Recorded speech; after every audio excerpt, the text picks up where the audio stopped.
की नक्की भारतीय जनता पक्षाचं आता काय चाललंय, ही देवाभाऊंची काय कूटनीती आहे. एकनाथ शिंदेचे आता डायरेक्ट उद्धव ठाकरेंच्यावर अटॅक सुरू झालेले आहेत, शाब्दिक हल्ले चालू झालेले आहेत. कारण दोनही शिवसेना नेस्तनाबूत व्हाव्यात हे दिल्लीश्वर भारतीय जनता पक्षाचं सगळीकडेच राज्य असावं असंच त्यांचं म्हणणं आहे, एकच पक्ष असावं वगैरे वगैरे.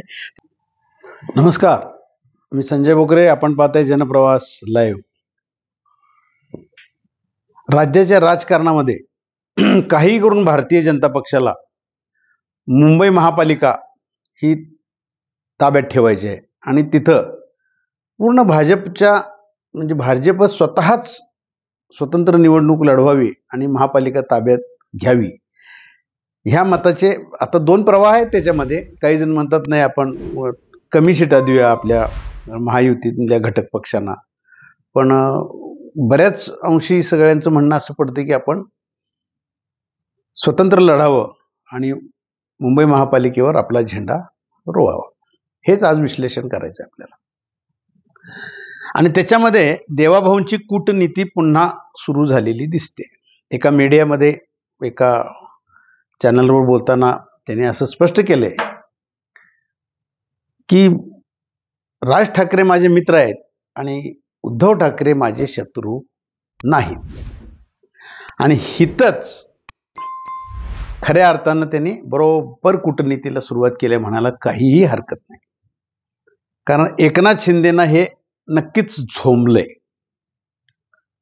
देवाभाऊनी म्हणायचं की माझे ते शत्रू नाहीत, मग काय राजकीय समीकरणं चाललीत नवीन. नक्कीच एकनाथ शिंदे यांच्या शिवसेनेमध्ये हे गांभीर्यानं घेतलं गेलेलं आहे की नक्की भारतीय जनता पक्षाचं आता काय चाललंय, ही देवाभाऊंची काय कूटनीती आहे. आणि बरोबर आहे, काही करून राजकारणामध्ये आपला पक्ष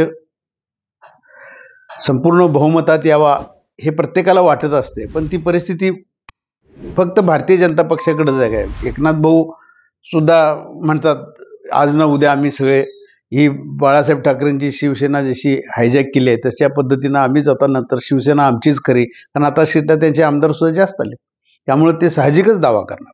परंतु हे ॲम्बिशन्स असू शकतात त्यांच्या, पण ते आता शक्य नाही आहे. आणि अजितदादांना सुद्धा अजिबात त्यांच्या राष्ट्रवादीला हे शक्य नाही आहे.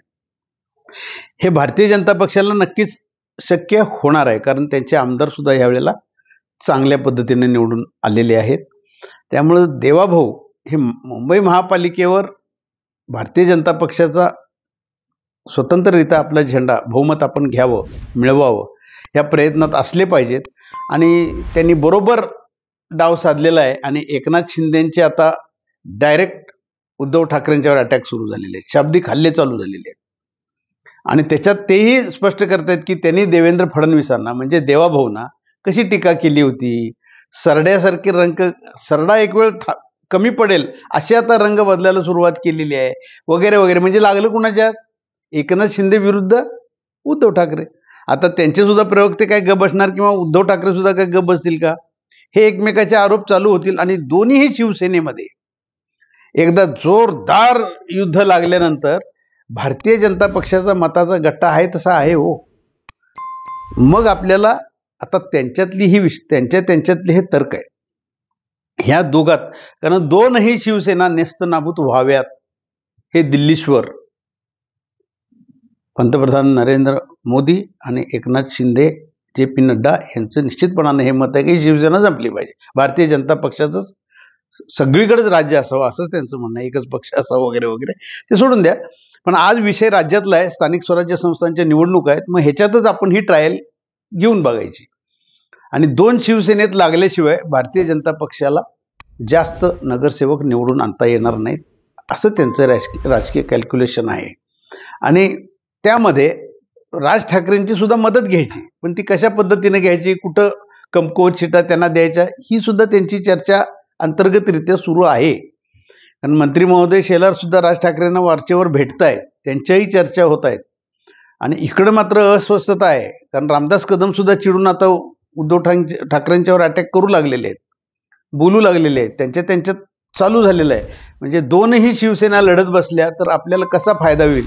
आणि मुंबई महापालिकेमध्ये राष्ट्रवादी अजितदादांना फार काय स्वारस्य तिथं नाही आहे, असणार काही थोडं बहुत पण नाही आहे. त्यामुळे भारतीय जनता पक्ष त्याच्याही पेक्षा भारतीय जनता पक्षाचे सर्व आत्ता राज्यातले देवाभाऊंची कूटनीतीच इथं महत्त्वाची ठरणार आहे.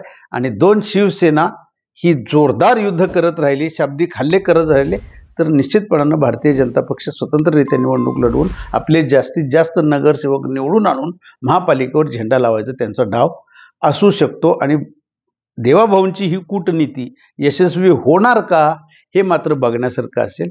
आज ना उद्या ते कळून येणार आहे. आज इथंच थांबू, उद्या पुढच्या भागात.